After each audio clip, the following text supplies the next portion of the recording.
Assalamualaikum warahmatullahi wabarakatuh. Perkenalkan, nama saya Rabisa dari kelas Pendidikan Agama Islam NIM 105.191.111.821. Baik, pada video kali ini saya akan membahas materi tentang konsep dasar pendidikan karakter. Dalam hal ini, adapun pentingnya pendidikan karakter.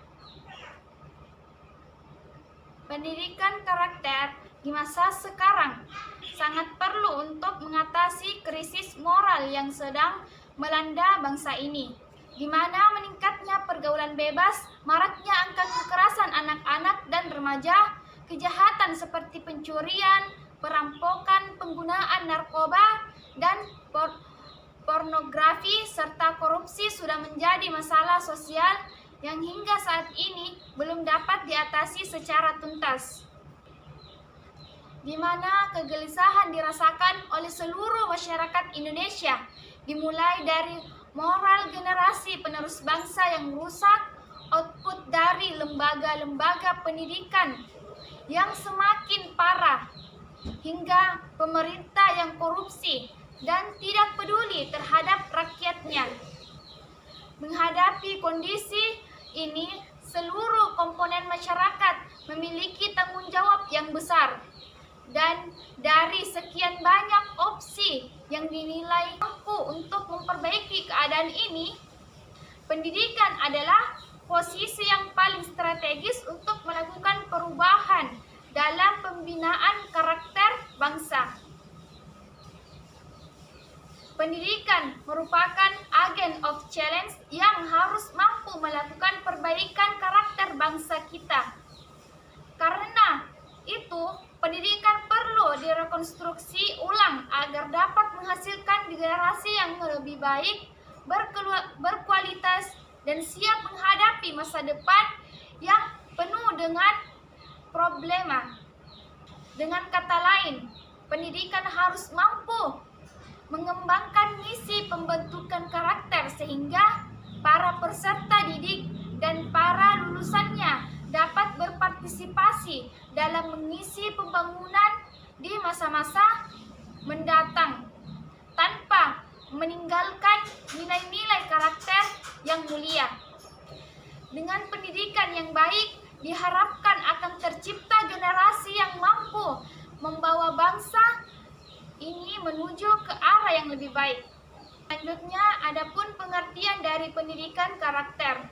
Pendidikan menurut Undang-Undang Sisdiknas adalah usaha sadar dan terencana untuk mewujudkan suasana belajar dan proses pembelajaran agar peserta didik secara aktif mengembangkan potensi dirinya untuk memiliki kekuatan spiritual, keagamaan, pengendalian diri, kepribadian, kecerdasan, akhlak mulia, serta keterampilan yang diperlukan dirinya, masyarakat, bangsa, dan negara. Pengertian pendidikan karakter menitik beratkan kepada sikap maupun keterampilan dibandingkan pada ilmu pengetahuan lainnya. Dengan pendidikan dasar inilah seseorang diharapkan akan menjadi pribadi yang lebih baik dalam menjalankan hidup. Pendidikan karakter merupakan salah satu alat yang paling penting dan harus dimiliki oleh setiap orang. Pendidikan karakter seseorang juga merupakan salah satu alat terbesar yang akan menjamin kualitas hidup seseorang dan keberhasilan pergaulan di dalam masyarakat.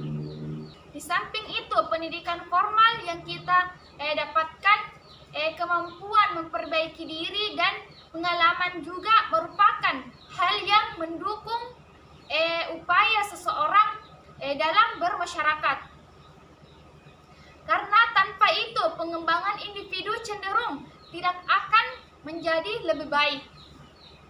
Kemudian, adapun tujuan, fungsi, dan media dari pendidikan karakter, di mana pendidikan karakter pada intinya bertujuan membentuk bangsa yang tangguh, kompetitif, berakhlak mulia, bermoral, bertoleransi tinggi, bergotong royong, berjiwa patriotik, yang dinamis, berorientasi ilmu pengetahuan dan teknologi yang semuanya dijiwai oleh iman dan takwa kepada Tuhan Yang Maha Esa berdasarkan Pancasila.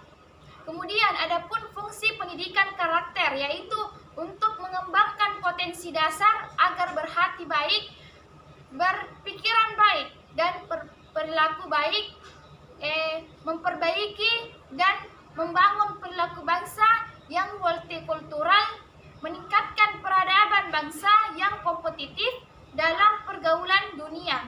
Jadi dapat kita simpulkan bahwa pendidikan karakter dilakukan melalui berbagai media yang mencakup keluarga, satuan pendidikan, masyarakat sipil, masyarakat politik, pemerintah, dunia usaha, dan media massa. Upaya untuk mensukseskan pendidikan karakter ini tidak bisa dilaksanakan hanya dengan satu pihak saja, yaitu sekolah. Pendidikan karakter ini harus dilaksanakan oleh semua pihak.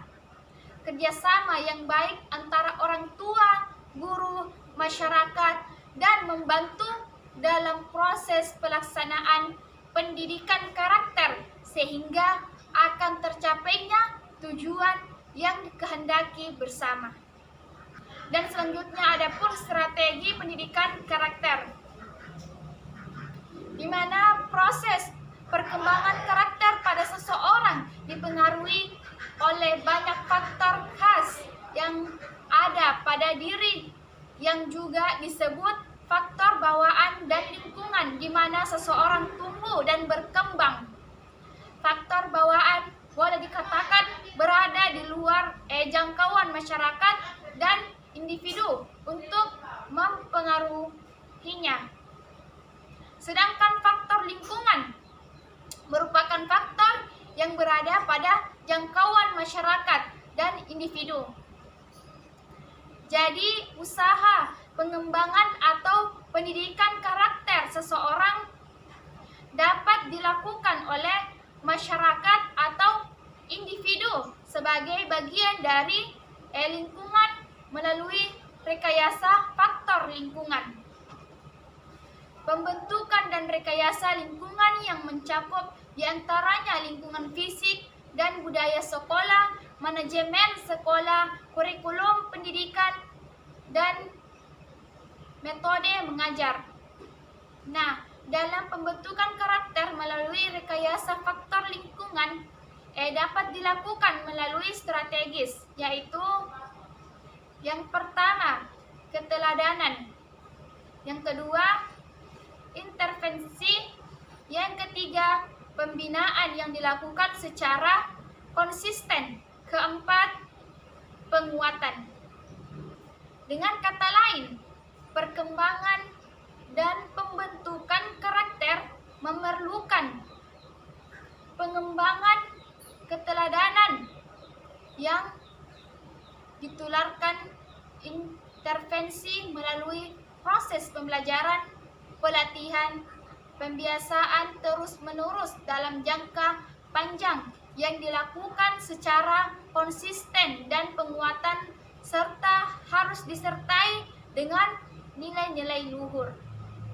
Jadi dalam rangka lebih memperkuat pelaksanaan pendidikan karakter telah teridentifikasi 18 nilai yang bersumber dari agama, Pancasila, budaya, dan tujuan pendidikan nasional, yaitu religius, jujur, toleransi, disiplin, kerja keras, kreatif, mandiri, demokratis, rasa ingin tahu, semangat, kebangsaan, cinta tanah air, menghargai prestasi, bersahabat atau komunikatif, cinta damai, gemar membaca, peduli lingkungan, peduli sosial, dan tanggung jawab.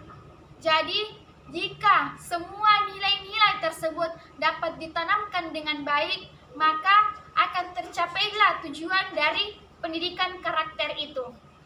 Baik, sekian dari materi yang saya bawakan. Kurang dan lebihnya mohon dimaafkan. Wassalamualaikum warahmatullahi wabarakatuh.